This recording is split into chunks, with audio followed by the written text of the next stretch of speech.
Pilipinas, una sa ating mga balita. Tuloy-tuloy ang pagdagsa ng mga biyahero pabalik ng Metro Manila isang araw matapos ang Semana Santa.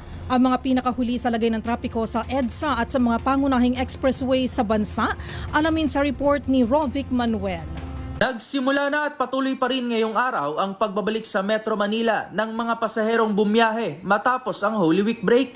Sa pag-iikot ng DZRH sa ilang mga pangunahing kalsada ng Metro Manila, traffic agad ang bumungad sa Lunes ng mga pasahero. Sa Balintawak, alas 6 pa lamang ng umaga, ikita na agad ang mabagal na daloy ng trapiko pabalik ng lungsod na mapapansin karamihan ay mga pribadong mga sasakyan. Sa EDSA, ramdam na rin ang unang araw ng balik trabaho dahil sa mabagal na rin ang usad trapiko na makikita sa southbound lane na patungo pa sa direksyon ng Makati City. Kaninang alas 7 ng umaga, kapansin-pansin rin na kasabay ng pagdami ng private vehicles na balik Maynila ay hindi naman ganoon karami ang mga nagbababa ang mga pasahero sa EDSA busway sa Ortigas, maging sa MRT3 sa Mandaluyong. Sa isang bus terminal naman sa Maynila, kumpol na rin ang mga pasaherong nagsidatingan, sakay ng mga provincial bus galing ng norte tulad ng Ilocos, Isabela at Cagayan. Kasunod din to, makikita rin ang mabagal na usad ng mga motorista sa bandang Lacson at Espanya area. Inaasahan naman na bibigat pa ang daloy ng trapiko ngayong araw dahil sa pagdagsa pa rin ng mga pasaherong pabalik pa lamang sa lalawigan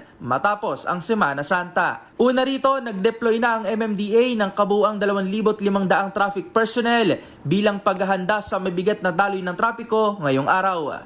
Para sa MBC TV Network News, ito si Rovic Manuel ng DZRH TV. Una sa Pilipinas, una sa Pilipino.